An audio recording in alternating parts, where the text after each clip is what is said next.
మదికి వరదల్లే మదికి పరవళ్ళే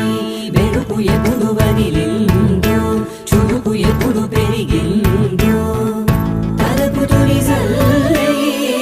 తనువు హరివెల్లే వయసు ఎప్పుడు కదిలిందో సొగసు ఎప్పుడు మెరిసిందో గమనించేలోగా